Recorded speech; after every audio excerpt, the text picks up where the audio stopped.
Our next guest, very important guy. He hopes to unseat Senator Elizabeth Warren in the Senate in 2018. Shiva, I'm going to have to try to get this name right. It is Shiva Ayyadura. Ayyadura, yeah. So imagine you said, I adore you. So you say Ayyadura. I can say it, baby. I can say it. Yeah. You're the guy that invented email. I did. I invented it as a 14-year-old kid in Newark, New Jersey, right down, across the river when I was 14. And in those days, people used large mainframe computers. I had come from India as a 7-year-old kid as an immigrant. I had this great opportunity to go through the public school systems and finished calculus by the 9th grade and went to NYU in a special computer program, computer science program. That's well, I was not just a nerd. I played baseball, soccer, had a... so, it was the American experience that I went through, and I was very, very fortunate, and I love this country. Okay, well, I do too, and I'm a recent immigrant, citizen that is. Now, why have you taken aim at Senator Elizabeth Warren in the state of Massachusetts? I mean, you could stand for the Senate any way you like. You could do that. Why Massachusetts? Why Elizabeth Warren? Well, Stuart, I've been in Massachusetts since '81, since I was a 17-year-old kid. It's my backyard. And over the, the last many years, I went through the experience of, as an immigrant, education and innovation. I went through the MIT process, got 4 degrees, started 7 different companies. And when I saw Donald Trump win, I felt this was a call for, frankly, a new American revolution. And people like scientists and engineers and people who actually work for a living should participate in government, which was, I think, the ideal of our founders. So I feel very fortunate to go against Elizabeth Warren. And, if you think about it, Massachusetts is really the center, in many ways, the belly of the beast, where the academic elites exist. Sure. They think they know better. Sure. And where the reality is most of these elites know very little. They haven't had to start businesses, create jobs. And I think it's time that we get rid of these lawyer lobbyists. Well, that's what Elizabeth Warren represents. That's very good, because Elizabeth Warren stood up and said, you didn't build this on your own. You needed government. You needed the roads. And you're going right up against that whole idea. You're going up against socialism. That's what you're doing. Yeah, I mean, I think what we're really saying is that these people are fake fighters. They basically pander, they manipulate the masses, and they create fights that basically do not exist. And essentially what they want to do is create big things. If you look at what she did with Dodd-Frank, and supporting that, Dodd-Frank essentially destroyed 1,200 community banks. Obamacare destroyed thousands of local doctors. And if you go back to Sarbanes-Oxley, which the Democrats supported, essentially destroyed many small businesses because of the regulations it put on. So Elizabeth Warren represents what I call the not-so-obvious establishment. And this is a recurrent in history, where you have the establishment, which wants to keep things the way they are. You have people like Donald Trump, who are change agents.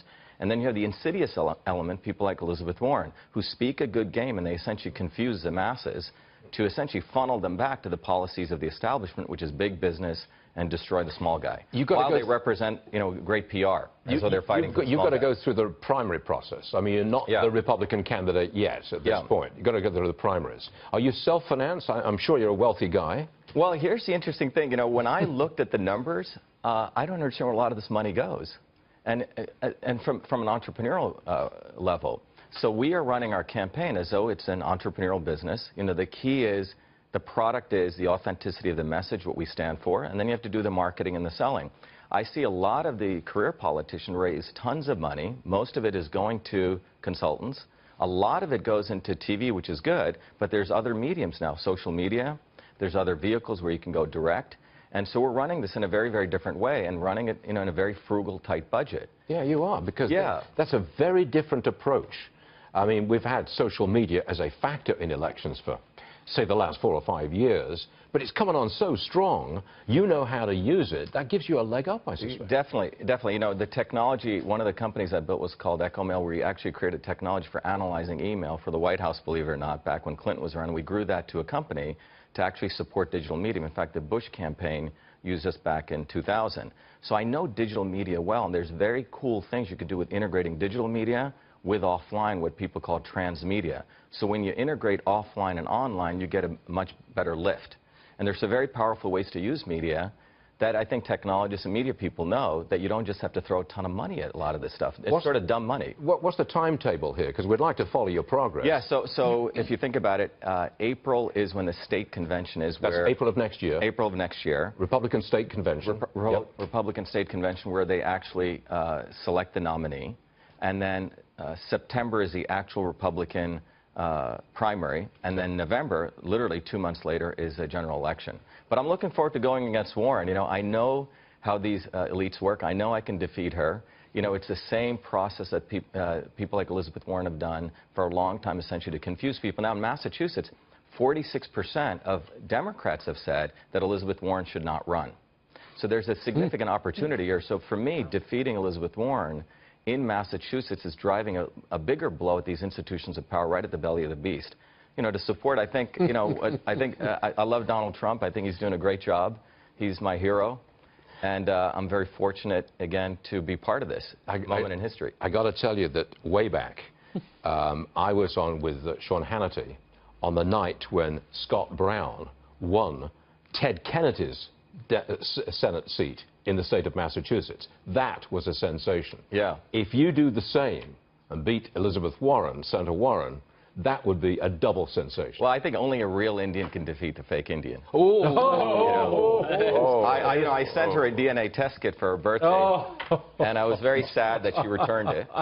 And I tweeted it out, and it went viral all over the internet. Because, see, the issue of real Indian and fake Indian, there's a truth there, because here's a woman who actually checked off the box saying that she was a Native American. Yep. I mean, this foretells a person who's basically a self-serving elitist, is willing to cut in line as she needs, is willing to promote policies, for example, illegal immigration, so others can cut in line. I came in as a legal immigrant.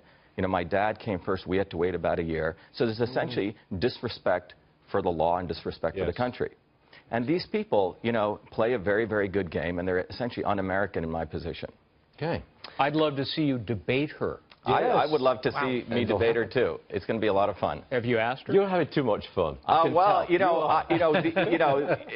I actually sent her a request, and I never got a call back. You know, the reality is in Massachusetts, there's 3 interesting trends right now. There are the never-Trumpers, the Trump loyalists, and another emerging group called the fake Trumpers, which essentially the never-Trumpers are using to essentially convince Trump loyalists to manipulate votes. It's a very interesting dynamic we're seeing. And that same process is actually occurring in different parts of the country. So I think it's going to be a historic fight, because remember, Elizabeth Warren is not running just for Senate. She's running to stop Donald Trump. That's what her website says.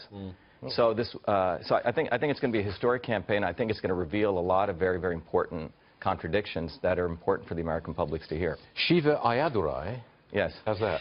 Very good. Excellent. Yes. Stay in touch, please. We want to see how you do. Thanks for having me on the show. Thank you, sir. Appreciate it. Thank you. All right.